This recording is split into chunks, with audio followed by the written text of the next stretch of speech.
Hello everyone, मैं हूं अश्विन चौधरी और आप देख रहे हैं अपना YouTube channel Ashwin sir. SST की इस नॉलेज सीरीज़ में आज फिर हम मौजूद हैं किसी एक नए टॉपिक के साथ, जिसके ऊपर हम आज फिर से डिटेल में बात करेंगे। रिसेंटली इवेंट का टॉपिक है और आने वाली जो वर्ल्ड हिस्ट्री के पॉइंट ऑफ व्यू से एग्ज़ाम में जो क्वेश्चन पूछे जाते हैं उसके लिए बहुत ज़्यादा इम्पोर्टेंट हो सकता है।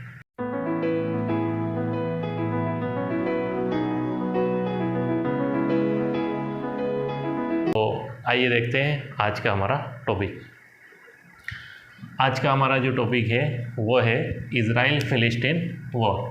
रिसेंटली इज़राइल और फ़िलिस्तीन के बीच में एक वॉर चल रहा है, जो कि अभी ब्रेकिंग न्यूज़ में हर न्यूज़ चैनल पर आप देख रहे हैं। तो हो सकता है आने वाले एग्ज़ाम्स में वर्ल्ड हिस्ट्री के लेवल पर इससे कुछ क्वेश्चन पूछे जा सकते हैं। तो हम एक एक करके क्या क्या मेन पॉइंट्स है इसके देखते जाएंगे।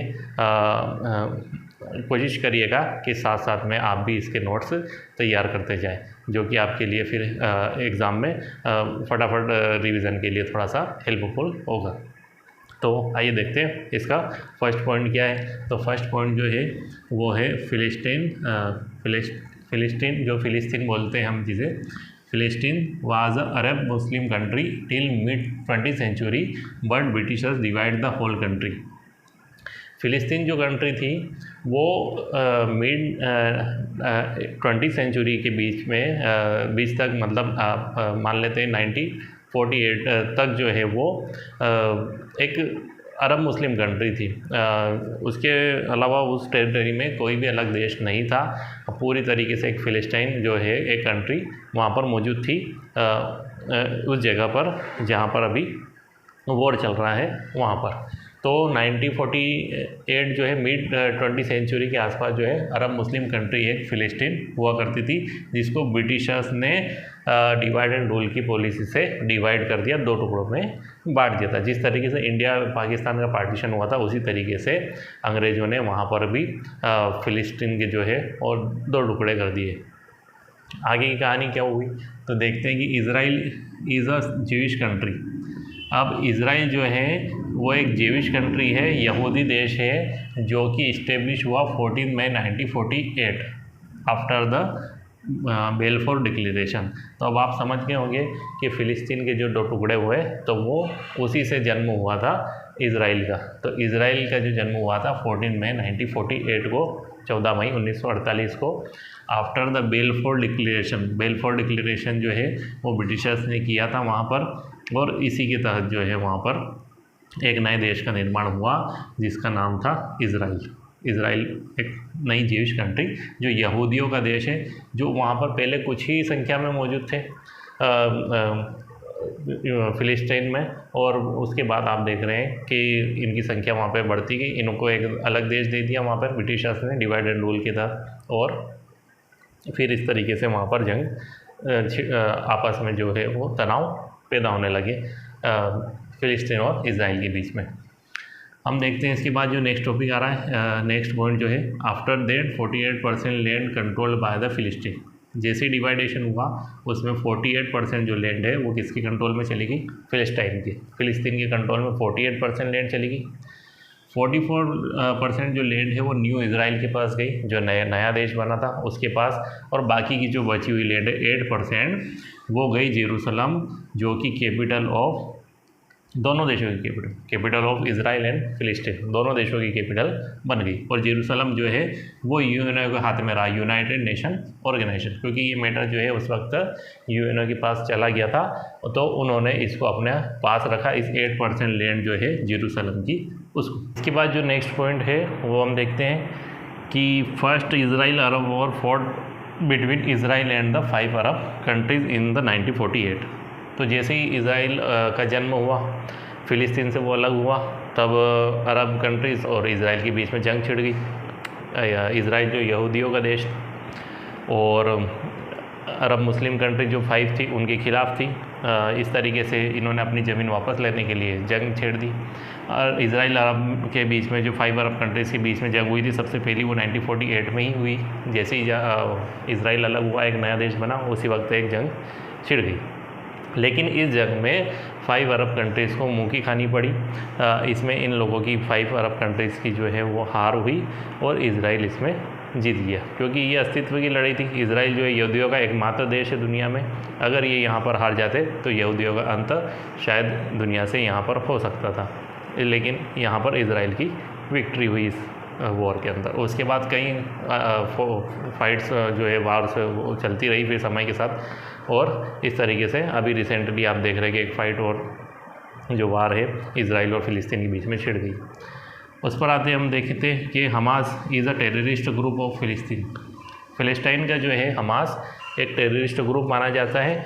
Was over the attack on the Israel on 7 October 2023। Recently जो अभी वॉर चल रही है, फाइट चल रही है इजराइल और फ़िलिस्तीन के बीच में, उसमें सबसे बड़ा कारण है कि हमास नाम का जो टेररिस्ट ग्रुप है, आतंकवादी ग्रुप है फ़िलिस्तीन का, जो कि गाज़ा पट्टी से हमले करता है, उसने 7 अक्टूबर 2023 7 अक्टूबर 2023 को रिसेंटली 3000 रॉकेट लॉन्च करके, एक साथ 3000 जो रॉकेट लॉन्च करके गाज़ा स्ट्रिप से इजराइल के ऊपर हमला कर दिया।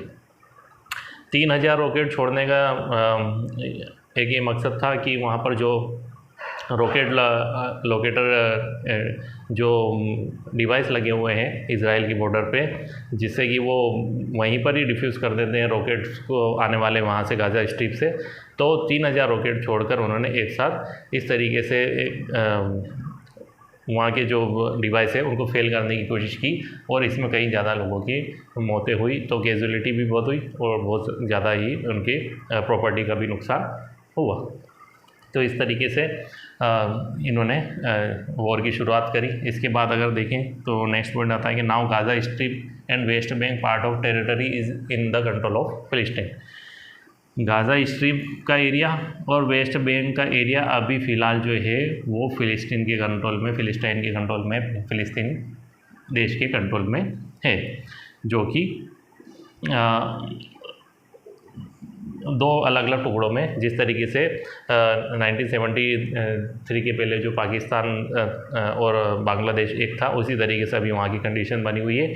गाज़ा स्ट्रिप अलग है और वेस्ट बैंक अलग है, और वेस्ट बैंक और गाज़ा स्ट्रिप के बीच में इजराइल आ जाता है। तो इस तरीके से 2 पार्ट में टूटा हुआ है फ़िलिस्तीन जो है। लास्ट पॉइंट जो है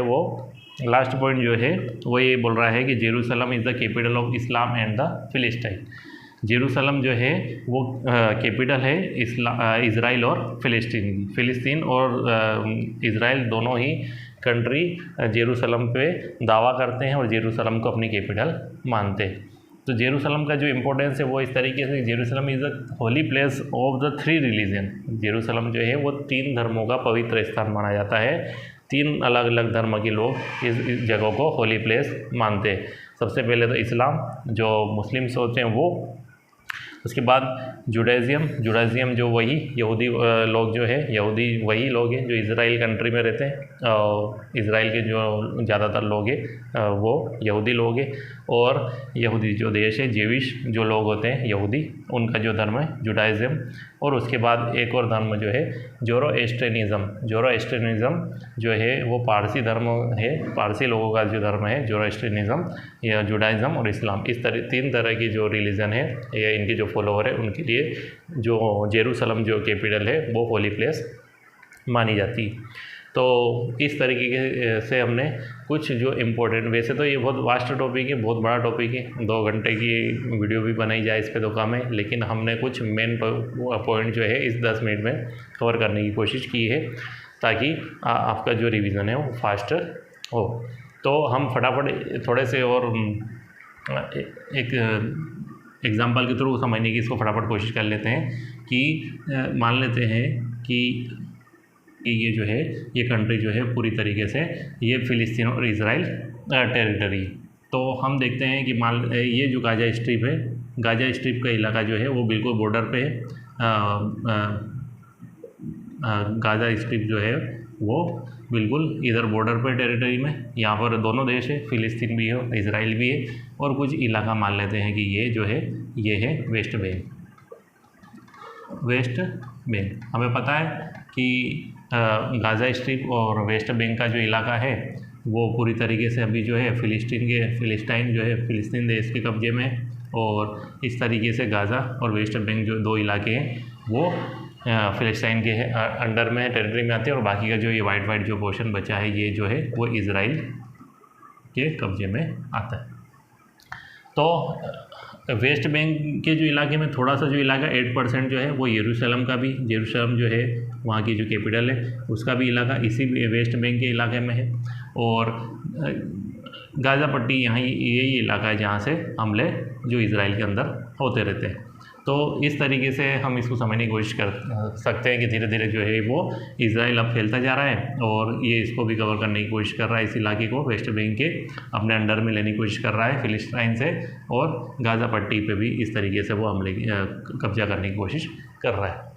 तो ये इस तरीके से जो ये टॉपिक है यहाँ पर कंप्लीट करते हैं हम। तो उम्मीद करता हूँ कि आप लोगों को ये टॉपिक अच्छे से क्लियर हुआ होगा। इससे रिलेटेड किसी तरीके के डाउट है तो आप कमेंट बॉक्स में ज़रूर लिखें।